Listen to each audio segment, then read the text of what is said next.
sama teman-teman di sini. Ini awal kali saya kesini ya, betul ya? Mudah-mudahan tidak dijadikan sebagai yang pertama dan terakhir, akan tetapi mudah-mudahan Allah Subhanahu wa Ta'ala senantiasa menyambungkan hati kita,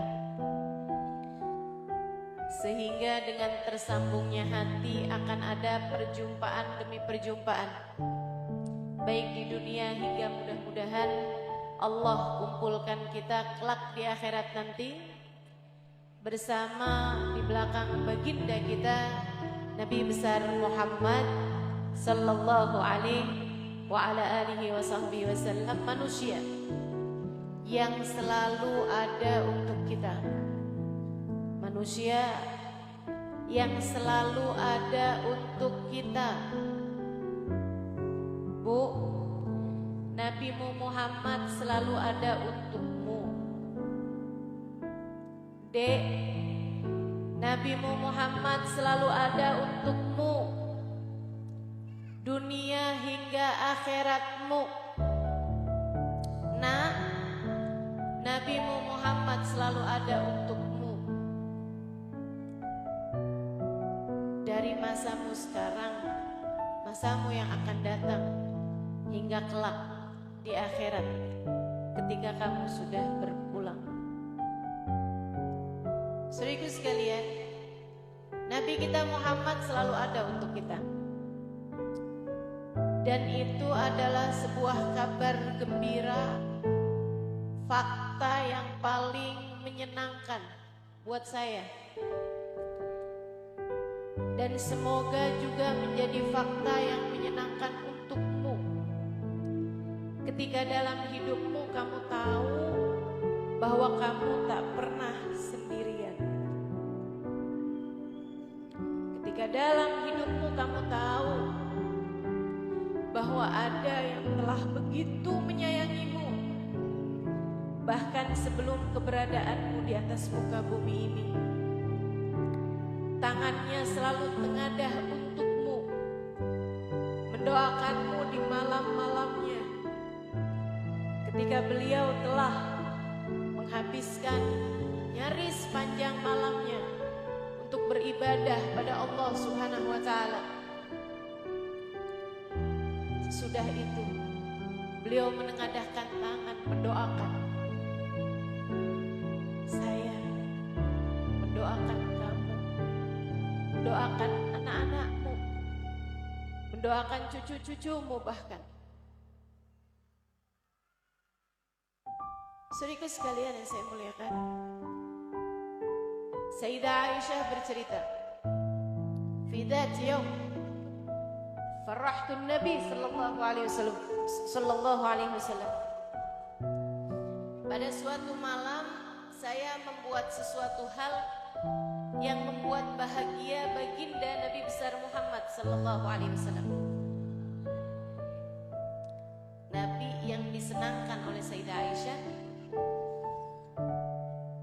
berusaha untuk membalas kebaikan, karena memang Nabi kita Muhammad kana yaqbalul hadiyah wa yukafi'uha. Nabi menerima kebaikan, menerima hadiah dari orang yang telah memberi hadiah kepada beliau, wa yukafi'uha, dan membalasnya. Kadang-kadang kalau kita kasih sesuatu, Nabi balas, kasih sesuatu bahkan yang lebih besar. Ada orang kasih makanan, dikasih makanan balik sama Nabi Muhammad alaihissalam. Nah, kali itu Sayyidah Aisyah yang membahagiakan, menyenangkan Nabi Muhammad alaihissalam mendapatkan balasan berupa doa. Dan doa itu ketika ia keluar dari lisan manusia yang mulia, terkadang adalah merupakan hadiah terindah yang bisa kita dapatkan dari orang tersebut. Nabi balas doa buat Sayyidah Aisyah. Allahumma ighfir li Aisyah ma qaddamat ma akharat ma a'lanat ma asarrat ma alimat wa ma lam ta'lam. Ya Allah, ampunilah dosanya Aisyah yang dia lalu-lalu, dosa yang lalu-lalu, ataupun dosanya yang baru-baru. Ya Allah, ampunilah Aisyah dosanya yang dia lakukan secara terang-terangan ataupun yang dia lakukan secara sembunyi-sembunyi. Ya Allah, ampunilah Aisyah dosanya yang dia tahu maupun yang dia tidak tahu. Karena terkadang dosa itu yang bahaya yang kita nggak tahu. Kita kirain kita bikin perkara baik aja gitu. Ternyata di sisi Allah dianggap telah berbuat perbuatan dosa yang bahkan membuat Allah SWT murka, padahal kita tidak menyadarinya. Ini bahaya. Jadi mendengar hal seperti itu, Sayyidah Aisyah tampak sangat berbahagia, teman-teman. Semburat merah di muka Sayyidah Aisyah. Bayangkan, kamu bisa bayangkan, ya. Mohon maaf Ibu untuk nggak ambil gambar saya ya Bu ya. Yang di belakang, dihapus aja ya. Ya. Tadi sudah diumumkan? Sudah ya.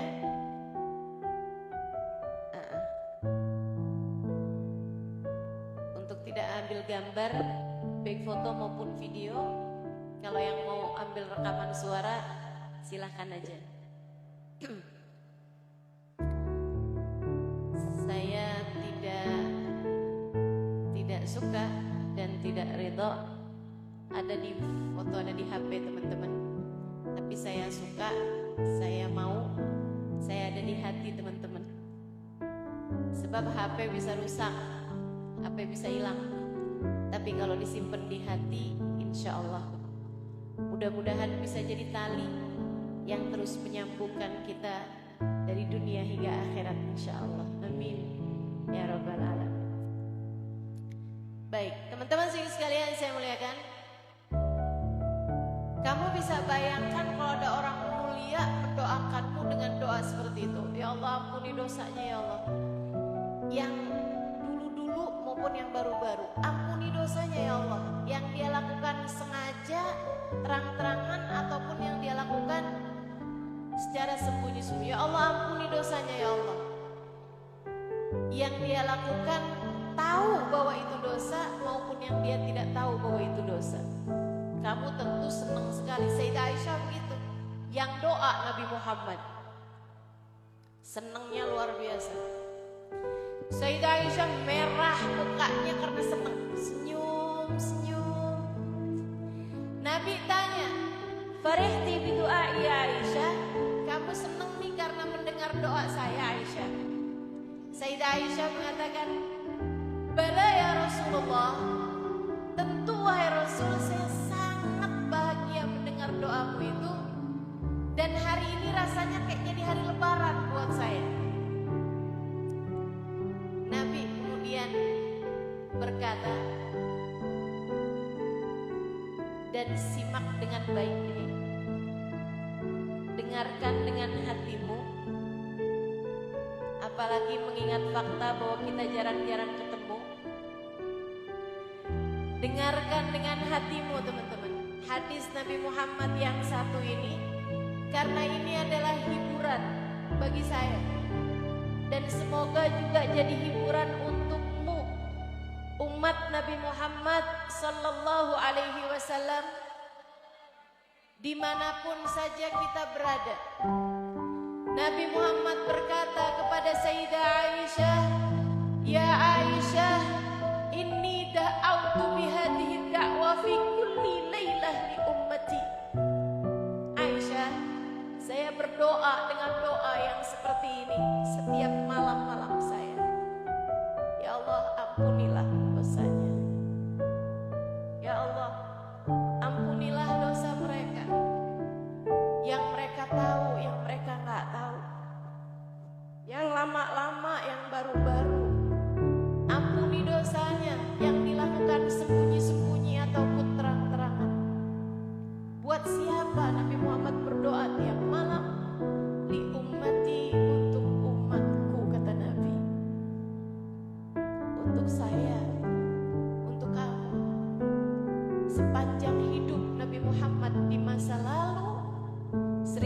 1400 tahun silam, Nabi setiap malamnya mendoakan kita, ya Allah ampunin dosanya, ya Allah ampunin dosanya.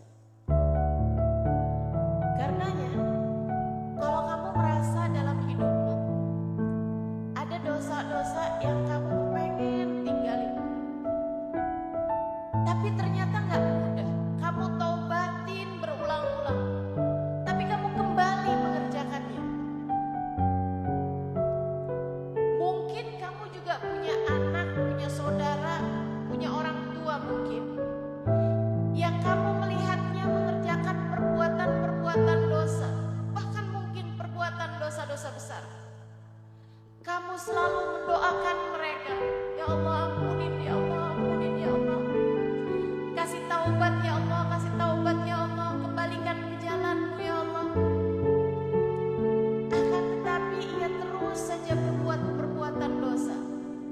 Akan tetapi satu waktu kamu melihat dirimu atau si pendosa yang selama ini kamu mendoakannya tersebut tiba-tiba bertaubat pada Allah Subhanahu wa taala. Tiba-tiba menjadi baik keadaannya. Dosa yang berusaha untuk kamu taubatin berulang-ulang, namun kamu kembali mengerjakannya, tiba-tiba dengan begitu mudahnya Allah melepaskanmu dari dosa tersebut. Kamu mungkin merasa, alhamdulillah, akhirnya doaku diijabah. Kamu mungkin merasa, alhamdulillah, mungkin ini adalah karena sedekahmu, perbuatan baikmu, baktimu pada orang tua. Bisa jadi. Namun bisa jadi juga teman-teman, itu adalah berkah dari doa Nabi Muhammad 1400 tahun yang lalu ketika mendoakanmu dan mendoakan keluargamu itu. Ada banyak berkah Nabi Muhammad dalam diri kita. Ada banyak keberkahan Nabi Muhammad dalam diri kita umatnya. Ada banyak kebaikan yang telah diturunkan Nabi Muhammad kepada kita umatnya. Ada banyak kasih sayang Nabi Muhammad yang diberikan kepada kita umatnya. Ada banyak syafaat yang diberikan Nabi Muhammad kepada kita umatnya. Sebab Nabi Muhammad akan selalu ada untuk kita. Teman-teman saudaraku sekalian yang saya muliakan, karenanya saya mau ajarin nih sama teman-teman nih. Kalau ada hajat apa aja yang kamu kepengen gitu, atau dalam rasa-rasa yang tidak enak hatimu berada, kalau kamu doa, kamu sambungin aja sama Nabi Muhammad SAW. Saya kasih tahu teman-teman, biar enak nih hidup kita nih. Kamu kalau lagi ada apa aja yang kamu pengenin, ibu-ibu misalnya, pasti kepengen banget anaknya jadi anak yang soleh, anaknya jadi anak yang soleha, akhlaknya baik, mudah mengerjakan ketaatan. Ya kan begitu Bu ya? Ibu suka pusing gak ngadepin anaknya, diajakin sholat susah. Ibu suka pusing gak ngadepin anaknya, kalau diomongin A jawabin B, C, D. Ibu suka susah ngadepin anaknya yang kadang-kadang keras kepala. Ibu ya? Meskipun sih yang saya tahu semua kepala keras, kalau lembek repot kita. Ibu-ibu sekalian, kalau ibu doain anak ibu, sambungin sama Nabi Muhammad. Ibu bilang, ya Allah, dekatkan anak saya kepada Nabi Muhammad.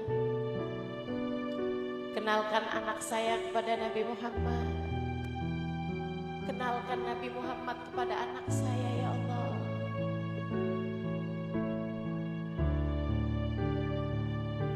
Ya Allah, dekatkan Nabi Muhammad pada anak saya, ya Allah.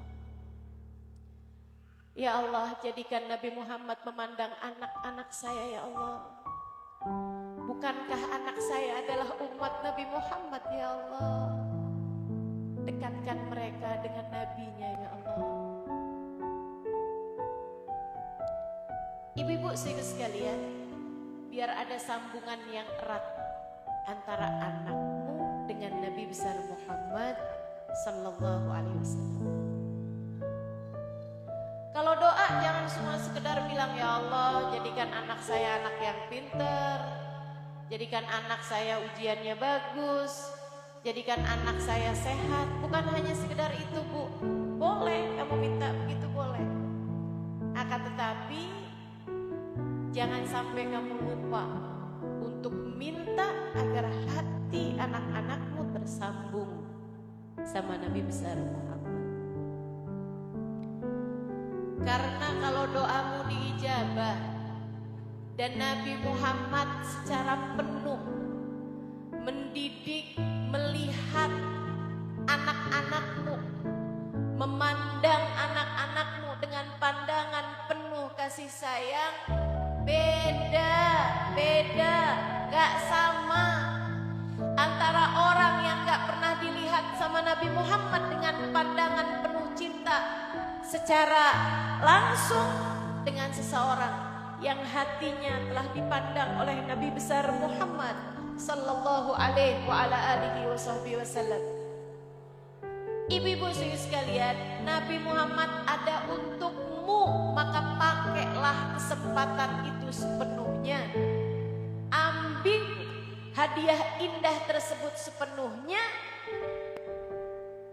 Jika kamu merasa bahwa beban hidupmu adalah masalah anak-anakmu, sertakan Nabi Muhammad di dalamnya. Minta pada Allah agar Nabi Muhammad ikut serta dalam menanggung bebanmu terhadap urusan anak-anakmu. Jadi kamu gak susah sendiri. Jadi kamu gak merasa jadi orang tua sendiri. Jadi kamu gak merasa jadi seseorang yang surga anakmu berada di bawah telapak kakimu sendiri. Ibu-ibu sekalian, jadi kamu gak merasa jadi orang yang saya harus bisa menjadi perantara anak-anak saya, membawa anak-anak saya ke dalam surga. Karena itu berat Bu, karena itu berat. Ku anfusakum wa ahlikum naro, kata Allah. Jagalah diri kalian dan anak-anak kalian dari api neraka. Ibu, saya seringkali merasa, jangankan menghindarkan orang lain dari api neraka, menghindarkan diri saya sendiri dari api neraka belum tentu saya mampu melakukannya. Bukankah begitu? Saya 20 tahun menikah belum ada anak, sehingga saya tidak terbebani dengan harus membawa anak-anak saya ke dalam surga. Akan tetapi besar harapan saya bahwa anak-anak saudara-saudara saya, anak-anak teman-teman saya, bahkan anak-anak dari ibu-ibu yang pernah hadir di majelis saya, semoga semuanya bisa ikut serta masuk ke dalam surga Allah Subhanahu wa Ta'ala, dan Allah menghindarkan kita semuanya dari api neraka. Bu, kamu sama Allah dikasih amanah. Ku anfusakum wa ahlikum nara. Jagalah diri kalian dan keluarga kalian dari api neraka. Jagalah dirimu dan keluargamu dari api neraka.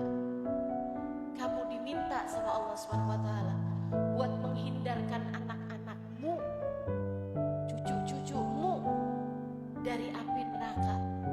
Kamu sanggup? Kamu mampu? Bu, ini yang pada punya anak, coba pikirin, kamu sanggup jagain anak-anak kamu biar mereka gak masuk neraka? Kamu Kamu sanggup jagain cucu-cucu kamu ke bawah, biar mereka terhindar dari api neraka. Kamu sanggup memastikan mereka jauh dari dosa-dosa. Bahkan kepada diri kita sendiri, berulang kali kita berjanji, mulai sekarang saya nggak mau lagi ngomongin orang. Mulai sekarang saya nggak mau lagi melihat yang haram. Mulai sekarang saya menjaga diri saya dari apapun yang diharapkan Allah. Apakah kamu berhasil? Berulang kali kamu melakukannya, berulang kali kamu mentaubatinya, dan kamu lagi dan lagi terjatuh kepada perbuatan-perbuatan dosa. Jagain diri kita sendiri aja gak mampu, gimana mau jagain orang lain? Bukan begitu? Bukan begitu? Teman-teman saudaraku sekalian yang saya muliakan, amanatnya itu berat. Ku anfusakum wa ahlikum naro, berat. Kamu gak akan sanggup menanggungnya. Jadi gimana nih buat menghindarkan diri dan keluarga dari api neraka?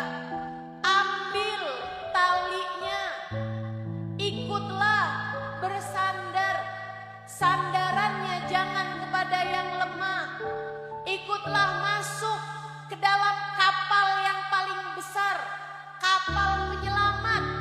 Katanya baginda kita Nabi besar Muhammad sallallahu alaihi wa ala alihi wa sahbihi wasallam, sesungguhnya perumpamaanku dan keluargaku seperti safinah Nuh, seperti perumpamaan kapalnya Nabi Nuh. Ibu, Nabi Muhammad menyebut dirinya dan para ulama dari kalangan keluarga Nabi Muhammad seperti perahunya Nabi Nuh. Siapa yang masuk tidak, dia akan selamat, dan siapa yang tidak masuk di dalamnya, maka dia akan celaka.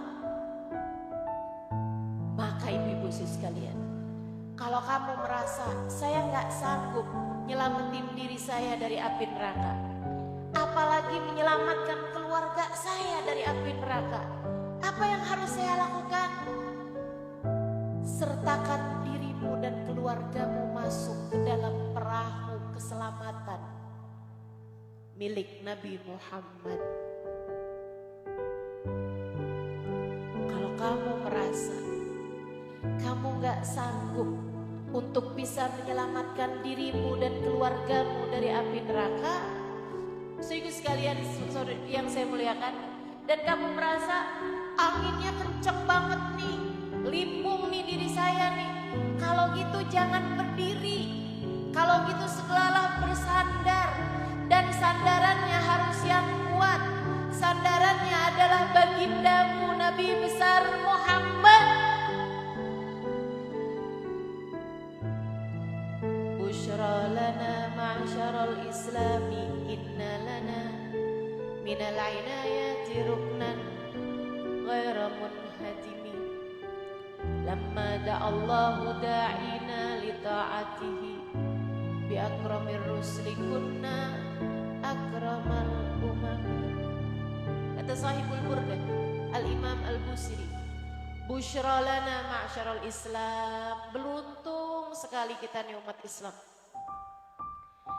Inna lana minal inayati ruknan ghairu munhadimi, kita sama Allah udah dikasih tiang yang kita sandarin gak akan pernah roboh tiangnya. Lamma da'allahu da'ina li ta'atihi bi akramir rusli kunna akramal umami. Tiang kita adalah baginda kita Nabi Muhammad, yang ketika Allah Subhanahu wa taala mengutus beliau kepada kita, dan beliau adalah semulia-mulia rasul, kita umatnya dipilih Allah Subhanahu wa taala sebagai semulia-mulia umat. Beruntung. Maka maka jangan kamu lepaskan keberuntunganmu, teman-teman. Jangan kamu lepaskan keberuntunganmu. Kalau kamu nih hadir di majelis ini, tahu-taunya kamu dapat nih keberuntungan. Misalnya di tempat duduknya situ ada nomornya. Nomor yang keluar dapat hadiah haji gratis berangkat tahun ini juga. Misal, ini mah cuma misal. Jangan langsung buka-buka, emang iya ya? Gak ada, misal doang.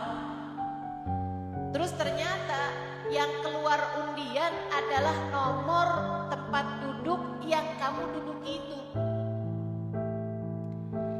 Bagaimana menurutmu kalau orang yang dapat tiket tersebut, dapat lotre itu, menang keberuntungan itu, terus dia bilang, enggak, saya mah nggak perlu, udah kasihin aja sama yang lain, saya mah nggak perlu. Emang kamu udah pernah haji? Belum sih, tapi saya mah nggak perlu ah. Ini kamu nyebutnya orang apa nih orang ini? Bukan sombong teman-teman, menurut saya bodoh. Betul gak? Ya kecuali kalau dia udah bolak-balik haji misalnya, atau dia orang mampu misalnya. Kita tanya, emang kamu mampu? Enggak sih. Emang kamu kalau nggak dapat tiket ini, kamu bisa haji? Enggak. Saya mah buat makan hari-hari aja susah. Lah kenapa kamu nggak ngambil gitu kan? Enggak. Oh enggak. Saya nggak perlu. Ini kan orang bodoh. Teman-teman sekalian yang saya muliakan, begitu pula dengan kita yang sudah dijadikan Allah Subhanahu wa taala umat Nabi Muhammad sallallahu alaihi wasallam. Allah izinkan kamu untuk mendekat kepada Nabi Muhammad. Allah kasih tahu kepada kita betapa cintanya Nabi Muhammad kepada kita. Allah memberitahu, bahkan nabinya sendiri memberitahu bahwa malam-malamnya dulu sepanjang malam mendoakan kita. Ketika kamu melewatkan kesempatan ini, ketika kamu tidak mengambil kesempatan ini, bukankah kamu juga adalah orang yang begitu bodoh? Melewatkan kesempatan dekat dengan Nabi yang begitu mulia di sisi Allah dan begitu menyayangi kita, teman-teman. Yuk ambil kesempatan. Ibu-ibu ambil kesempatan. Doain anakmu biar pada dekat sama Nabi Muhammad. Minta Nabi Muhammad untuk ikut serta menanggung bebanmu terhadap keluargamu. Ya Rasulullah, liatin anak saya. Wahai Rasulullah, tolong kenali anak saya. Rasul, titip-titip anak saya. Bukankah anak saya adalah umatmu ya Rasulullah? Kepikiran saya sama anak saya Rasul. Saya gak bisa ngedidik dia. Saya gak cukup pinter buat membimbing dia. Tapi yang saya tahu, engkau sebagai nabinya muallimuhul akbar adalah gurunya yang terbesar. Engkau sebagai gurunya, engkau sebagai pembimbingnya, engkau sebagai rasulnya. Jangan tinggalkan anak-anak saya ya Rasulullah. Gitu. Ngerti Bu? Ngerti cara doanya? Insya para istri, jangan lewatkan kesempatan. Kamu sudah dikaruniai Allah Nabi yang ada untukmu. Saya kalau ditanya Ustazah, menurut Ustazah istri yang paling beruntung yang bagaimana? Mungkin orang akan bilang istri yang paling beruntung adalah yang dicintai suaminya, yang tidak diduakan oleh suaminya, yang suaminya kemana-mana selalu terpaut hatinya kepada istrinya, yang suaminya selalu bilang, aku tak sanggup hidup tanpamu. Ibu, kalau menurut saya enggak tuh. Istri yang beruntung bukan yang begitu. Istri yang beruntung bukan yang dicintai sama suaminya. Kenapa gitu? Sebab Bu, manusia nih yang pada umumnya, manusia-manusia biasa ya, manusia-manusia yang rakyat jelata, itu kalau cinta suka ngerepotin. Betul nggak? Kalau cinta suka nyusahin. Saya sering direpotin sama orang-orang yang akunya cinta. Ibu-ibu sekalian, pengen salaman, pengen bisa peluk, pengen bisa salaman, tapi nyusahin gitu. Sering banget saya pulang majelis, tangannya tergores, kayaknya sih kena cincinnya orang. Kadang-kadang orang pengen peluk atau pengen cium, tapi dianya jauh. Bukannya dia yang mendekat, kepala saya yang ditariknya. Saya tahu orang melakukannya karena cinta, tapi kan nyusahin, tapi kan nyakitin. Suami juga suka gitu. Kalau terlampau cinta kepada istrinya, suka ngerepotin. Izin pengajian gak boleh. Betul?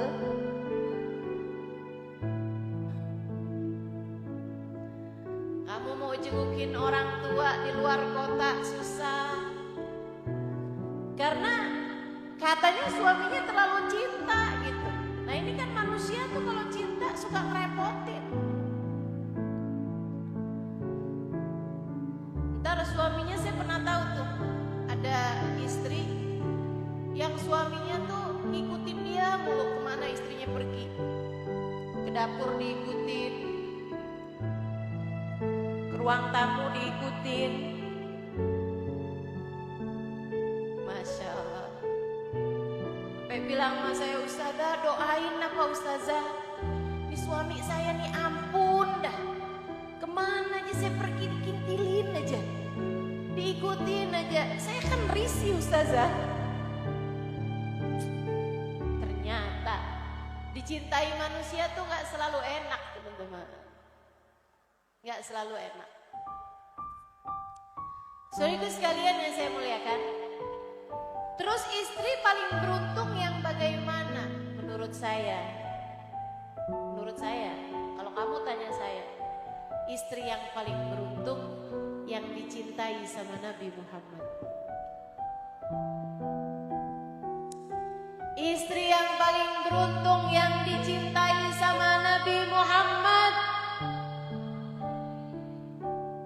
Ketika dia berbuat baik, Nabi Muhammad menengadahkan tangannya berkata, ya Allah, terimalah kebaikannya di sisimu, muliakan dia, bahagiakan hatinya, maka kamu pun menjadi seorang perempuan yang berbahagia. Bu, orang kalau dicintai sama Nabi Muhammad, itu pasti dicintai sama Allah. Itu udah pasti. Karena Allah tidak pernah mencintai siapapun lebih daripada cintanya kepada Nabi Muhammad. Maka Allah akan mencintai siapapun yang dicintai sama Nabi Muhammad. Jadi kalau ada istri dicintai sama Nabi Muhammad, dia sudah pasti dicintai sama Allah. Dan kalau Allah udah cinta sama seorang hamba, tsumma yudha' lahul qabulu fil ardh, Allah akan letakkan cinta di bumi kepada orang-orang yang soleh solehah kepada orang tersebut. Ya orang nih kalau dicinta sama Allah, ibu-ibu sekalian, itu orang-orang di sekelilingnya akan cinta kepadanya. Jadi kalau kamu jadi istri, kamu dicintai sama Nabi Muhammad, kamu pasti dicintai sama Allah. Dan kalau kamu dicintai sama Allah, Allah pasti akan bikin hati orang-orang di sekelilingmu mencintaimu dan menerimamu. Mencintai yang bukan asal cinta dengan hawa nafsu, akan tetapi cinta yang isinya adalah qabul, rasa diterima oleh siapapun. Suamimu bakal sayang sama kamu. Dia menerimamu, mencintaimu sebagai istrinya. Anak-anakmu akan mencintaimu dengan cinta anak kepada orang tuanya. Orang tuamu akan mencintaimu dengan cinta orang tua kepada anaknya. Saudara-saudarimu akan menerimamu, ipar-iparmu, mertuamu, semua orang-orang di sekelilingmu akan mencintaimu dengan cinta yang menerima, dengan cinta yang bukan dari hawa nafsu, dengan cinta yang menerima itu. Apapun kekuranganmu, apapun ketidakmampuanmu, mereka akan terima. Dan itu adalah seindah-indah rasa menurut saya di atas muka bumi ini. Jadi para istri, gak usah berlebihan mengejar cinta suamimu. Jangan, nanti kamu kecewa, nanti kamu sakit. Kalau yang kamu cari dalam hidupmu terus-terusan cinta suamimu, nanti hatimu kecewa, nanti hatimu patah. Kenapa gitu? Karena kamu adalah hamba yang dididik sama Allah Subhanahu wa taala. Sebagai mukmin, Allah Subhanahu wa taala menginginkanmu naik kelas. Dan untuk naik kelas, kamu harus diuji. Dan ujian itu, dengerin nih, ini prinsip hidup, ini sunnatullah. Teman-teman saudara sekalian saya muliakan, ujian hidupmu akan selalu berasal dari sesuatu yang paling kamu cintai. Lihatin aja, orang kalau cintanya sama harta luar biasa, ujiannya selalu aja urusan harta. Orang kalau cinta terhadap jabatan, ujiannya selalu berasal dari sana, dari jabatan. Orang tuh kalau misalnya cinta banget sama suaminya, nanti ujiannya akan berasal dari suaminya. Ya Allah Ustazah, sakit hati saya Ustazah. Suami saya yang sangat saya cintai, ternyata dia telah buka cabang di tempat yang lain. Sakit hati kamu akhirnya. Teman-teman sekalian saya muliakan, kamu terlalu cinta kepada anak-anakmu, nanti ujianmu berasal dari sana. Lihatin aja. Selanjutnya silahkan kamu lihat masing-masing dirimu itu. Kok saya ujiannya dari suami mulu ya? Nah itu berarti kamu memang terlalu cinta kepada suamimu. Makanya ujianmu berasal dari sana. Ustazah, saya kok hidup miskin mulu Ustazah. Susah mulu nih urusan harta. Itu karena Allah lihat hatimu tuh terhadap urusan harta luar biasa. Makanya ujiannya berasal dari sana terus. Teman-teman saudaraku sekalian yang saya muliakan, saya Ustazah ujiannya difitnah orang terus-terusan, dibenci orang terus-terusan. Itu kenapa Ustazah? Itu karena hatimu terlalu membesar-besarkan pandangan orang kepadamu. Susah terus kamu kalau kayak begitu. Teman-teman saudara sekalian yang saya muliakan, jadi yang paling enak itu istri yang dicinta sama Nabi Muhammad SAW. Gak usah terlampau berlebihan mengejar cinta suamimu. Gak usah. Berarti nggak usah cinta gitu Ustazah sama suami. Cintai suami, cintai, sayangi. Gimana caranya Ustazah? Cintai dia sebagai saranamu untuk mencari ridhonya Allah. Sebatas itu aja. Cintai dia sebagai saranamu untuk mendapatkan ridhonya Nabi besar Muhammad sallallahu alaihi wa ala alihi wasallam. Tak cintai suami tapi bukan karena suami. Mencintai suami karena Allah.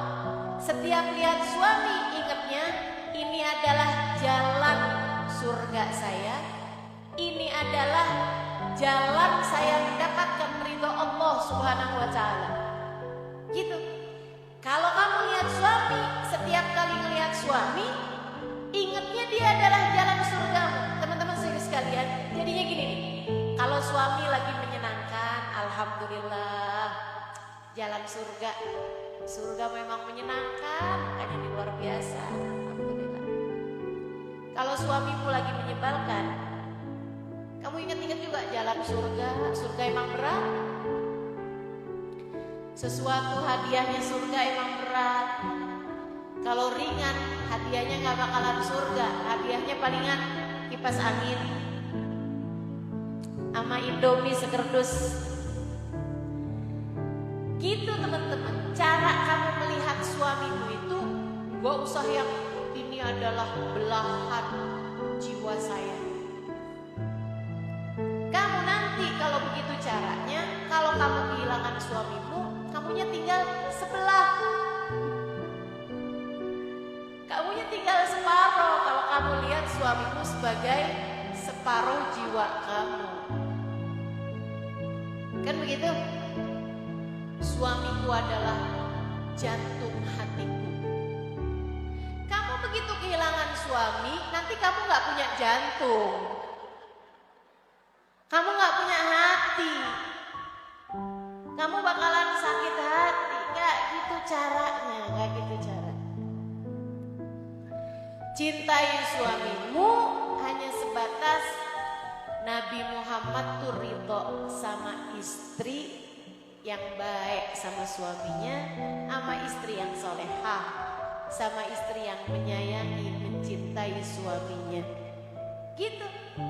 Jadi kamu melihat suamimu, kamu mau marah sama dia, enggak takut. Takut sama suami, takut ditinggal sama suami, enggak.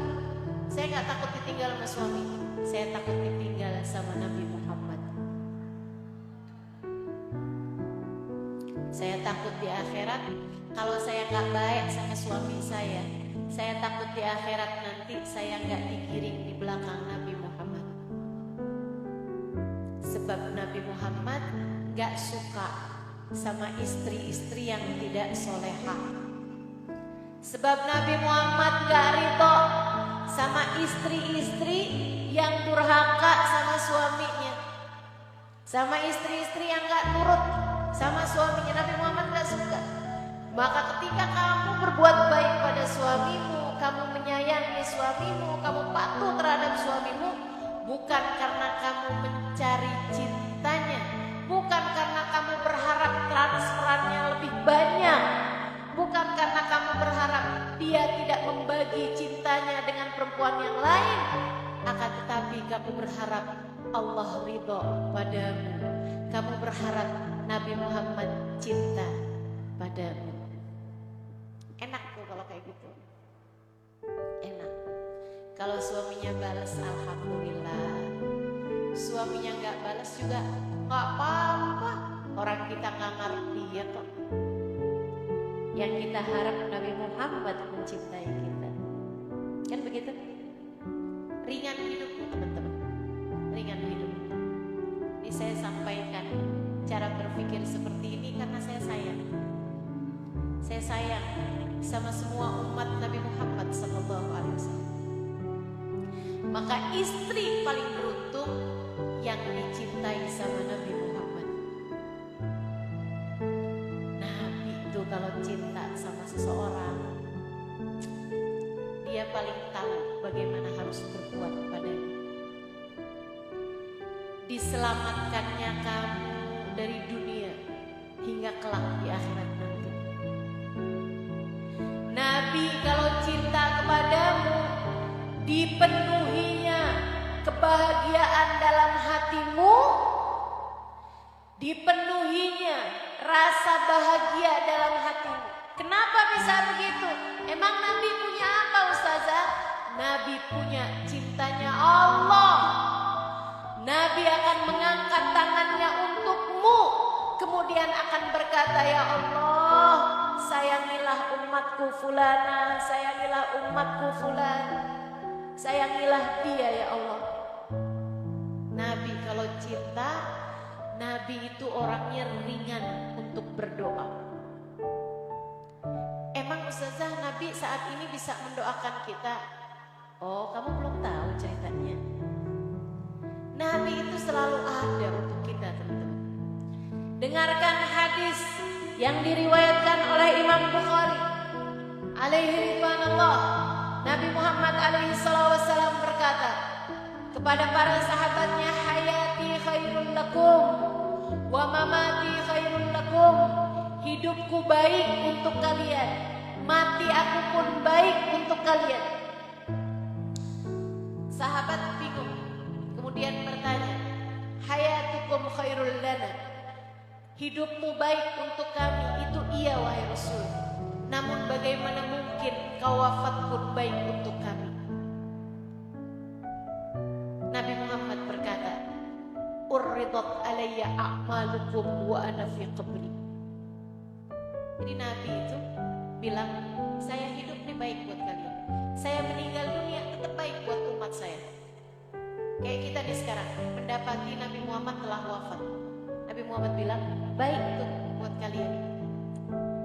Gimana ceritanya baik wahai Rasulullah? Uridat alayya a'malukum wa ana fi qabri.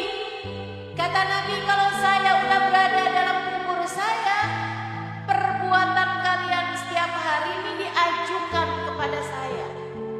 Teman-teman sekalian, kamu jangan mikirin, waduh Nabi repot banget dong, satu-satu perbuatan umatnya diajukan kepada beliau. Teman-teman sekalian, teknologinya sudah sangat canggih. Teknologinya Allah jauh lebih canggih, sehingga kamu bisa memastikan kebenaran ucapan Nabi besar Muhammad sallallahu alaihi wasallam. Kamu hanya perlu beriman dan percaya sama kebenaran ucapan Nabi Muhammad alaihi wasallam. Uridat alayya a'malukum wa ana fi qabri. Amal perbuatan kalian, ini amal perbuatan kita semuanya nih, diajukan, dilaporkan kepada Nabi Muhammad, sehingga Nabi Muhammad tahu semua perbuatanmu. Nabi Muhammad tahu semua perbuatan kita. Apa yang bukan hari ini, Nabi Muhammad tahu. Itu anak-anak yang tadi baca sholawat gitu, Nabi Muhammad tahu. Yang kamu lakukan hari ini nih, yang duduk mendengarkan, menyimak dengan konsentrasi, Nabi tahu. Yang sepanjang duduk sibuk WhatsAppan, Nabi Muhammad tahu. Yang duduk kelihatannya konsentrasi tapi pikirannya kemana-mana, Nabi Muhammad tahu. Sebab kata Nabi Muhammad, urridat alayya a'malukum wa ana fi qabri. Fa in wajadtu khairan hamidtu rabbi. Jika aku dapati perbuatan kalian baik, aku berterima kasih kepada Allah. Alhamdulillah, makasih ya Allah. Umat saya baik-baik, alhamdulillah. Sholawatan, memuji-puji aku, alhamdulillah. Merayakan maulidku, alhamdulillah. Alhamdulillah. Makanya guru saya Habib Umar bin Hafid sering bilang, kalian itu kalau ngerjain sesuatu. Ada di antara perbuatan kalian yang menyunggingkan senyum Nabi Muhammad. Dan ada di antara perbuatan kalian yang bikin sedih hati Nabi Muhammad. Maka sebelum kalian mengerjakan sesuatu, pikirkan itu. Jadi kalau mau ngapa-ngapain, pesan Habib Umar, kalau mau ngapa-ngapain pikirin dulu, ini Nabi Muhammad lihat saya ngerjain ini ridho enggak ya, seneng enggak ya, senyum enggak ya, atau malah sedih Nabi Muhammad kalau melihat saya ngerjain ini, gitu. Teman-teman saudara sekalian yang saya muliakan, Nabi Muhammad tahu yang kita kerjakan. Fa'in wajadtu ghaira dzalik, kata Nabi, kalau aku dapati amal perbuatan kalian tidak baik, perbuatan dosa, kamu tuh jadi istri kerjanya ngomelin suami mulu. Ada tuh yang begitu di Jakarta. Di sini di Penajam nih nggak ada bedanya.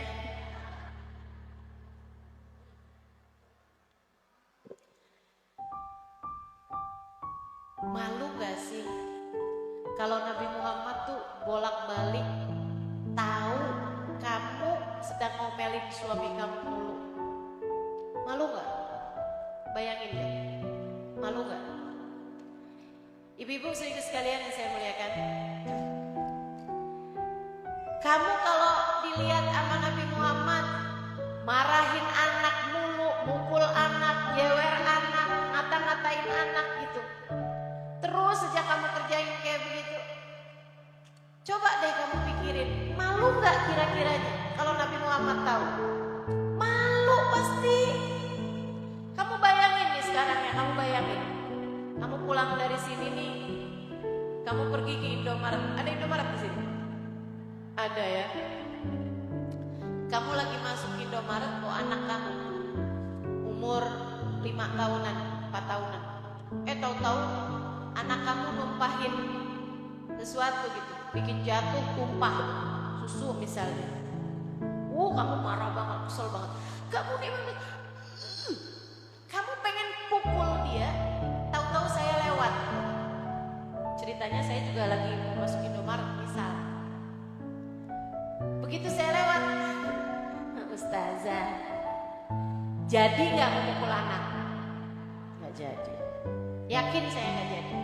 Gak ada yang begitu saya lewat, emang dasar bandel nih Ustazah. Nggak ada, saya nggak pernah tahu kayak gitu. Nggak pernah tahu. Selalunya langsung yang iya nih Ustazah, doain anak saya. Doain. Gitu pasti. Kenapa gitu? Kamu malu teman-teman. Kamu malu untuk menjadi ibu yang kasar kepada anak-anakmu. Dan kamu harus ingat-ingat ucapan saya. Tiap kali kamu mau mukul anak kamu, tiap kali mau jewer anak kamu, tiap kali kamu mau cubit anak kamu, ingetin ucapan saya. Nabi Muhammad lihat. Nabi Muhammad lihat. Nabi Muhammad tahu yang kamu kerjakan terhadap anakmu itu. Maka sebagaimana kamu kalau bayangin kamu mau nyubit anak kamu, ustazah lewat aja kamu gak jadi, gimana dengan Nabi Muhammad tahu kamu mengerjakan itu? Maka tiap kali kamu mau cubit, ingat Nabi Muhammad lihat. Kamu langsung usap-usapin kepala anak kamu. Kamu bayangin, maafkan saya wahai Rasulullah. Saya jadi ibu yang seringkali tidak mampu mengontrol emosi saya sendiri. Maafkan saya wahai Rasulullah. Anak saya gak akan saya pukul, anak saya gak akan saya cubit, anak saya gak akan saya jewer. Karena saya tahu wahai Rasulullah, anak saya adalah umatmu. Bu, kalau kamu cubit anak kamu pukul anak kamu jewer anak kamu, anak kamu sakit, dan Nabi Muhammad sebagai nabinya akan marah. Kok umat saya kamu cubit gitu? Kok umat saya kamu pukul gitu? Nabi gak suka. Ibu-ibu tahu, Nabi Muhammad itu bahkan gak pernah pukul keledai. Nabi lagi naik keledai nih, kadang-kadang Nabi naik keledai. Itu tunggangannya orang-orang yang kelas bawah gitu. Tapi Nabi Muhammad kan memang urusan dunia sangat-sangat sederhana. Nabi naik keledai, ibu sekalian, itu Nabi nggak pernah pukul keledainya. Padahal Bu, saya lama tinggal di Arab, banyak keledai di sana. Keledai itu dianggap sebagai binatang paling bodoh, ibu sekalian. Goblok gitu keledai itu. Suka-suka dia gitu. Ntar kalau dia pengen ngebut, dia ngebut. Kalau dia pengen berhenti. Kalau dia lihat ada keledai yang cakep, dia naksir gitu kan. Teman-teman sih sekalian saya muliakan, segitunya orang tuh kalau naik keledai udah pasti sering mukul keledai itu. Udah pasti itu. Karena ya gitu tuh tingkahnya, suka-suka dia gitu. Nabi Muhammad naik keledai gak pernah mukul keledainya. Ini kalau keledai aja gak mukul, ibu sekalian, apalagi orang, apalagi anak. Gak ada Nabi ceritanya mukul-mukul anak. Nah kamu juga, kamu sebagai umat Nabi Muhammad yang nyari cinta Nabi Muhammad, nyari ridho Nabi Muhammad, dan berharap Nabi Muhammad akan selalu ada untukmu, jangan berani-berani pukul anakmu. Janji? Insya Ustazah mah gak tahu anak kalau bandel kayak gimana. Jangan Bu, jangan dipukul. Terus saya ada satu tips nih, pernah diajarin sama ada seorang perempuan solehah. Dia bilang, kamu sekesel apapun sama anak kamu, doanya gini. Ya Allah, saya kesel sama anak saya, tapi saya ridho padanya. Ya Allah, saya marah sama anak saya kesel ya Allah, tapi saya ridho padanya. Gitu ya. Jangan sampai kamu pernah berdoa, ya Allah saya gak ridho sama anak saya. Hati-hati. Kenapa gitu? Karena kalau kamu gak ridho, Allah gak ridho. Kalau Allah gak ridho kepada seorang hamba, Bu, disengsarakan hamba tersebut. Akhirnya kalau Allah gak ridho sama dia kemudian selalu aja ngerjain jalan-jalan maksiat, jalan-jalan dosa. Jangan. Jadi Bu, semarah apapun sama anak ibu doanya gini, ya Allah saya marah sama anak saya, tapi saya ridho kepadanya. Ya Allah, dan Engkau yang mengatakan seperti yang disampaikan Nabi Muhammad, ridhomu ada pada keridhoan orang tua. Saya orang tuanya, saya ridho padanya, maka ridhoilah dia ya Allah. Kalau kamu ridho seperti itu, semarah apapun kamu tetap ridho, Allah ridho. Kalau Allah ridho Bu, andai pun anak kamu sekarang masih belum benar, nanti Allah karena keridhoannya akan menjadikan anak kamu nanti satu hari bakalan benar. Tungguin, dia nanti bakalan taubat, dia nanti pasti bakalan jadi benar, ibu sekalian. Ya, cari ridho Allah, cari ridho Rasulullah Sallallahu Alaihi Wasallam. Jadi ini yang kita kerjain Nabi Muhammad tahu. Allah bilang dalam Al-Quran, A'udzubillahi minasyaitonirrajim, wa qul i'malu wa sayarallahu 'amalakum wa rasuluh. Dan berbuatlah kalian, wahai orang yang beriman, berbuatlah kalian. Fa sayarallahu 'amalakum wa rasuluh. Allah akan lihat perbuatan kalian, dan bukan hanya Allah akan tetapi Rasulullah Sallallahu Alaihi Wasallam. Jadi yang kita kerjain semuanya Nabi Muhammad tahu. Karenanya Nabi Muhammad akan selalu mendoakan kita dari alam barzahnya sana. Didoain. Kalau baik didoain, ya Allah terima. Kalau nggak baik masih Nabi Muhammad doain juga. Ya Allah, ampunilah dosanya, ampunilah dosanya. Nabi Muhammad ada untuk kita. Dan bukan cuma di dunia, tapi nanti sampai di hari akhirat. Ibu-ibu sekalian yang saya muliakan, akan datang waktunya Bu, di mana kita akan diberdirikan Allah Subhanahu wa taala di padang mahsyar. Jarak matahari didekatkan sehingga sebagian orang merasa kegerahan, sampai ada yang keringatnya mencapai mata kaki, bahkan sampai ke lutut, sampai ke pinggang, sampai ada yang keringatnya sampai ke dada, sampai ada yang megap-megap dengan keringatnya sendiri. Ibu-ibu sekalian yang saya muliakan, hari itu Allah murka dengan kemurkaan yang tidak pernah ditemukan sebelum dan sesudahnya. Pada hari itu Allah marah kepada hamba-hambanya, membuat semua orang terdiam kecuali para nabi-nabi dan para wali-walinya Allah Subhanahu wa taala. Allah bercerita dalam Al-Qur'an, "Yauma la yatakallamuna illa man adina lahur rahman wa qala shawaba." Di padang mahsyar nanti, pada saat yang nasibku entah akan menjadi seperti apa. Ibu-ibu sekalian, Allah berkata hari itu tidak ada yang berbicara kecuali orang yang diizinkan oleh Allah Subhanahu wa taala, dan mereka pun hanya berkata kecuali kebenaran. Mereka pun hanya berkata ucapan-ucapan kebenaran. Seperti apa ucapan mereka? Allah bercerita dalam ayat yang lain, la tasma'u illa hamsa. Hari itu tidak terdengar suara selain suara desisan belakang. Yang kedengaran cuma suara di padang mahsyar. Kamu gak bisa lari hari itu. Kamu gak ada yang absen hari itu. Semuanya hadir di padang mahsyar. Semuanya ketakutan setengah mati, ibu-ibu sekalian. Yauman abusan qamtarira. Hari itu semua wajah cemberut. Hari itu semua wajah bermuka masam. Hari itu semua wajah kecut, ketakutan. La tasma'u illa hamsa.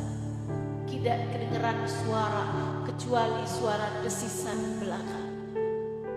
Suara Kenapa yang kedengaran suara Karena yang bersuara hanya para nabi-nabinya Allah. Karena yang bersuara hanya para wali-walinya Allah, dan mereka hanya berbicara dengan suara yang sangat perlahan sekali. Apa yang mereka bilang? Mereka hanya berdoa dengan satu jenis doa. Doanya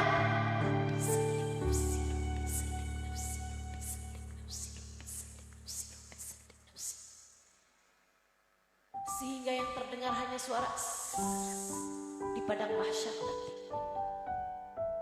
Apa arti doanya? Ya Allah, selamatkan diriku. Ya Allah, selamatkan diriku.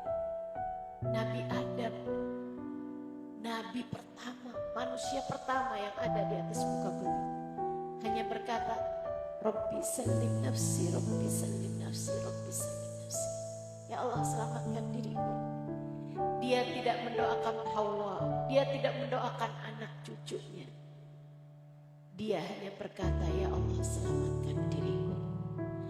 Nabi Nuh, Nabi Musa, Nabi Ibrahim, Nabi Yahya, Nabi Idris, nabi-nabi yang lain-lainnya, teman-teman sekalian, Nabi Saleh, Nabi Harun, semua hanya berdoa dengan doa Rabbi salim nafsi, Rabbi salim nafsi. Ya Allah, selamatkanlah diriku. Nabi Yusuf hanya berdoa Rabbi salim nafsi. Nabi Zakaria hanya berdoa Rabbi salim nafsi, Rabbi salim nafsi. Dengan suara desisan yang kedengarannya hanya pelan sekali. Demikian pula dengan para wali-walinya Allah Subhanahu wa taala.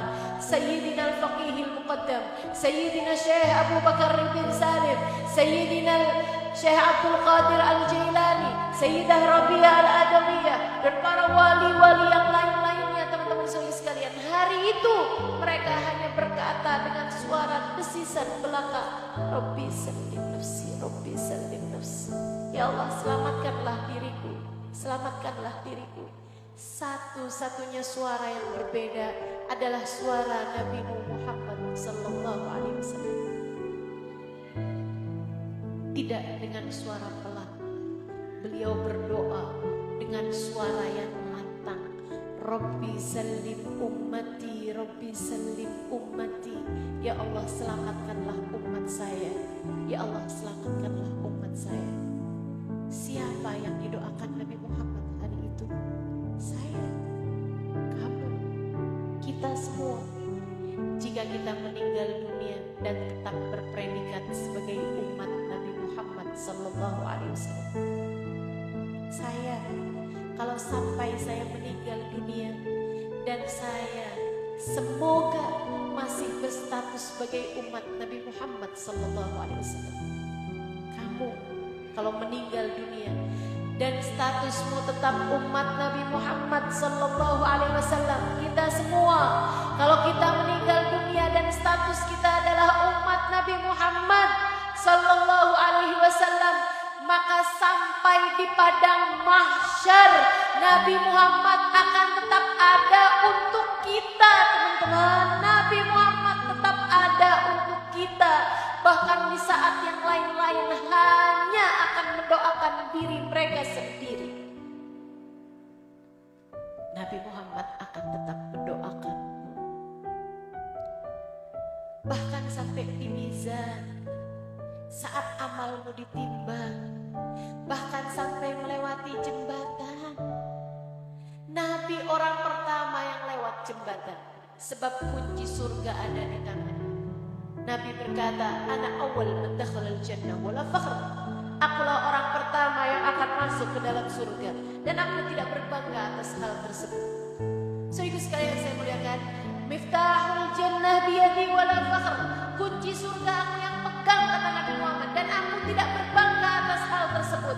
Saudara sekalian yang saya muliakan, Nabi orang pertama yang melewati jembatan, di bawahnya api neraka berkobar-kobar. Nabi orang pertama yang selamat untuk masuk pertama kali ke dalam surga, sebab Nabi orang yang pegang kunci surga. Akan tetapi sesudah kunci surga tersebut dibuka oleh Nabi Muhammad, Nabi tidak masuk di dalamnya, teman-teman. Nabi hanya akan berdiri di pintu surga sebelah kiri. Kenapa gitu? Yang paling dekat sama jembatan, yang paling dekat sama api neraka. Nabi berdiri di sana. Untuk apa? Untuk apa? Nabi tidak menjadi orang yang eksklusif. Nabi tidak hanya mau memastikan, keempat sahabatnya Khulafaur Rasyidin masuk ke dalam surga. Nabi tidak hanya untuk memastikan sahabat-sahabatnya ahli Badar, ahli Uhud masuk ke dalam surga. Sebab Nabi Muhammad tidak hanya ada untuk mereka, para sahabat-sahabatnya. Nabi Muhammad bahkan tidak hanya untuk memastikan umatnya yang soleh-solehah masuk ke dalam surga. Sebab alhamdulillah Nabi Muhammad tidak hanya ada untuk umatnya yang soleh-solehah saja, akan tetapi umatnya yang waktu hidup di dunia seringkali terjatuh berbuat perbuatan dosa seperti kita. Nabi pun juga akan ikut memastikan bahwa kita masuk ke dalam surga. Bu, Kak, Dek, Nak, jika nanti di akhirat orang tuamu telah masuk ke dalam surga, mereka tidak mencari-cari dirimu. Jika suamimu masuk duluan ke dalam surga, bisa jadi dia akan segera mencari-cari bidadari di sana. Jika anak-anakmu sudah masuk ke dalam surga, bisa jadi mereka juga lupa terhadap dirimu. Akan tetapi Nabi Muhammad sebagai orang pertama yang masuk surga, sebab kunci surga di tangannya, dia hanya akan berdiri menunggu dirimu, menantimu, memastikanmu masuk ke dalam surga. Hingga Nabi Muhammad bercerita, kalau aku lihat seorang di antara kalian terjerumus kakinya dan masuk ke dalam api neraka, dia diizinkan kamu nih, diizinkan Allah untuk memandang wajah Nabi Muhammad. Karena waktu hidup di dunia kamu punya cinta kepada Nabi. Hari itu kalau kamu lewat di atas jembatan dan dosa-dosa menarikmu sehingga kamu terjatuh masuk ke dalam api neraka. Jika kamu waktu hidup di dunia punya cinta kepada Nabi, kamu akan melihat Nabi Muhammad sallallahu alaihi wasallam di pintu surga. Dan hari itu kamu akan memanggil namanya, wa sayyidah, wa Muhammadah. Sebagaimana kamu di dunia suka menyebut-nyebut namanya, sebagaimana kamu di dunia suka berdiri untuk ucap salam kepadanya, sebagaimana kamu waktu di dunia memiliki cinta padanya, yang ketika kamu rindu padanya mengalir air mata kerinduanmu. Hari itu jika ada sesuatu terjadi padamu, Allah akan izinkan dirimu memandang wajah Nabi Muhammad, dan kamu akan memanggil-manggilnya, wa sayyidah, wa Muhammadah, wa nabiyah. Nabi Muhammad tolong saya, Nabi Muhammad selamatkan saya, Nabi Muhammad ini saya umatmu. Nabi bercerita, wa inni akhidun bi'ujazikum minan nar. Aku akan datang menarik lenganmu sehingga tidak sampai terjerumus ke dalam api neraka. Fagawwamtuhu ala sirat. Aku berdirikan dia kembali di atas jembatan sirat sampai dia bisa masuk ke dalam surga Allah dengan syafaatku. Nabi Muhammad ada untukmu sampai di perjalanan terakhir hidupmu, teman-teman. Membuatmu tidak pernah merasa sendirian dimanapun saja kamu berada. Syaratnya cuma satu. Syaratnya cuma satu. Pastikan Nabi Muhammad ada dalam hatimu. Jangan pernah tinggalkan Nabi Muhammad untuk apapun dan untuk siapapun. Tetaplah ada di jalan ini. Tetaplah ada dalam jalan Islam. Tetaplah ada di jalan ini. Jalan sholat, jalan ibadat, jalan taat kepada Nabi Muhammad. Tetaplah ada di jalan ini.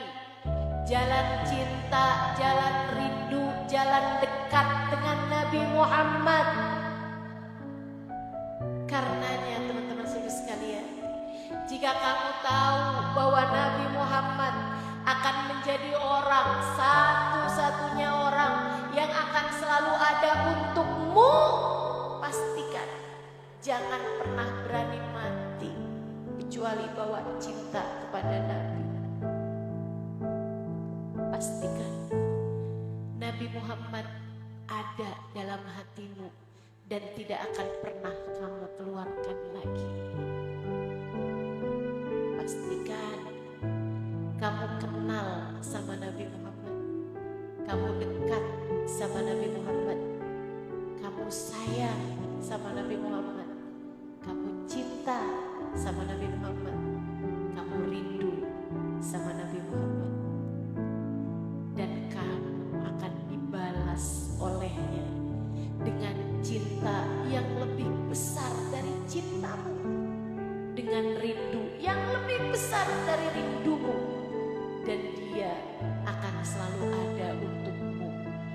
membuatmu tak akan pernah merasa sendirian lagi di atas muka bumi ini, hingga membuatmu tak merasa sendirian saat kamu berada dalam sakaratul maut, hingga membuatmu tak akan pernah merasa sendirian di dalam alam kuburmu, dan membuatmu tak merasa sendirian di padang mahsyar hingga kelak di atas jembatan. Saudaraku sekalian yang saya muliakan, taruh Nabi Muhammad dalam hatimu, kunci rapat-rapat, gembok kalau perlu, dan jangan pernah mau kamu mengeluarkannya lagi sesudah saat ini. Mudah-mudahan Allah ijabah, mudah-mudahan Allah perkenankan, mudah-mudahan Allah perkenankan, karena tentu saja yang Allah taruhkan cinta di hatinya kepada Nabi Muhammad, tentu saja Allah tidak akan mau meletakkan rasa tersebut di hati seorang hamba jika dilihatnya hatinya penuh dengan kotoran, jika dilihatnya hatinya penuh dengan kebencian, jika dilihatnya hatinya terdapat dendam kepada siapapun. Maka teman-teman, kalau kamu bilang, Ustazah kok saya gak bisa ya cinta sama Nabi Muhammad yang benar-benar gitu, cinta gitu kayak orang lain gitu, cinta sampai kalau kangen sama Nabi Muhammad berlelehan air matanya, kok hati saya gak bisa ya Ustazah. Coba dilihat kebencian pada siapa yang kamu masih rawat terus dalam hatimu itu. Coba lihat dendam kepada siapa yang masih terus-terusan kamu taruh dalam hatimu itu. Pengen hatimu diturunin cinta kepada Nabi Muhammad, ia barang mahal teman-teman sekalian, tidak akan Allah letakkan di hati yang murahan, hati yang punya dendam, hati yang punya permusuhan, hati yang murahan, hati yang tidak berkelas, hati yang kotor. Jangan mau hatimu menjadi salah satu di antaranya. Lepaskan dendammu, keluarkan permusuhan dalam hatimu, keluarkan kebencian terhadap siapapun dari dalam hatimu. Kamu berharga, jangan bikin dirimu menjadi orang-orang yang murahan. Mari teman-teman sekalian, agar hatimu layak untuk cinta kepada Nabi Muhammad, agar Nabi Muhammad selalu ada untuk kita, insya Allah. Rabbana zalamna anfusana wa illam taghfir lana wa tarhamna lanakunanna minal khasirin. Rabbana atina fid dunya hasanah fil akhirati hasanah wa qina adzabannar. Da'wahum fiha subhanakallahumma wa tahiyyatuhum fiha salam. Akhiru da'wana anil hamdulillahi rabbil alamin. Ila hadratin Nabi Muhammad sallallahu alaihi wasallam.